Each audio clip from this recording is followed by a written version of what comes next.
তো ফ্লিপকার্ট অ্যামাজনে বড় সেল আসছে এবছর, সব থেকে বড় সেল। তো এই সেলের সময় কিন্তু আমাদের কিছু জিনিস আছে যেটা মাথায় রাখতে হবে, যে তো এই সেলে কোনো যদি ফোন অফারে পাও তাহলে কিছু জিনিস মাথায় রাখতে হবে যে এই ফোনটি কেনার জন্য উপযুক্ত কিনা। প্রথম হচ্ছে, এই যে ফ্লিপকার্ট বা অ্যামাজনে যে এক্সচেঞ্জ অফার বোনাস দেয় না, ওটা মাথা থেকে বের করে দাও। কারণ ফ্লিপকার্টে যে এক্সচেঞ্জ হয় বা অ্যামাজনে যে এক্সচেঞ্জ হয়, এমনি ভ্যালু খুব কম দেয়, তারপর ডেলিভারি বয় এসে এমন খুঁট বের করবে তোমার সেই প্রোডাক্টের ভ্যালুটাই থাকবে না।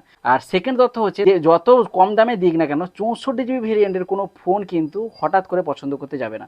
64 জিবি ভেরিয়েন্ট 2025-এ চলে না, মানে আর চলবেই না। 3 নম্বরে হচ্ছে, আমাদের বাজেট যদি 15,000 টাকা থাকে, 15,000 টাকার মধ্যেই ফোনটা কিনি, তার থেকে বাজেট কিন্তু বেশি বাড়ানোর দরকার নেই। হয়তো 1,000 2,000 তবু মানা যায়, তবু আবার এমন কি 16-এর বাজেট নিয়ে, মানে 52,000 টাকা বাজেট নিয়ে তুমি 16 প্রো কিনতে যাচ্ছ, মানে অফার দেখে পাগল হয়ে 20,000 টাকা বাড়িয়ে দিচ্ছ, এরকম করাটা ঠিক নয়।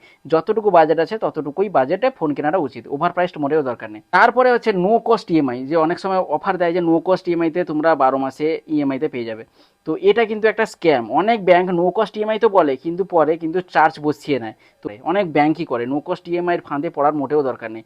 তাছাড়া অনেক সময় আমরা ভুল করে দিই, 12 মাস নো কস্ট ইএমআই বলে, আমরা 18 মাসে কিনে নিই, তখন কিন্তু ব্যাংক এক্সট্রা চার্জও লাগিয়ে দেয়। এই যে ফ্লিপকার্ট বা অ্যামাজনে ফোনের রেটিংস দেওয়া থাকে না, 4.6 4.8, এই রেটিংস দেখে কিন্তু ফোনটা কিনতে যাবে না। কারণ এই রেটিংসে কিন্তু অনেক ঝোল ঝাপালা থাকে। এর থেকে বেটার হবে তোমরা ইউটিউবে ফোনটাকে দেখবে, ইউটিউবের ফোনটার ব্যাপারে বুঝবে, তারপরে ফোনটিকে পছন্দ করবে।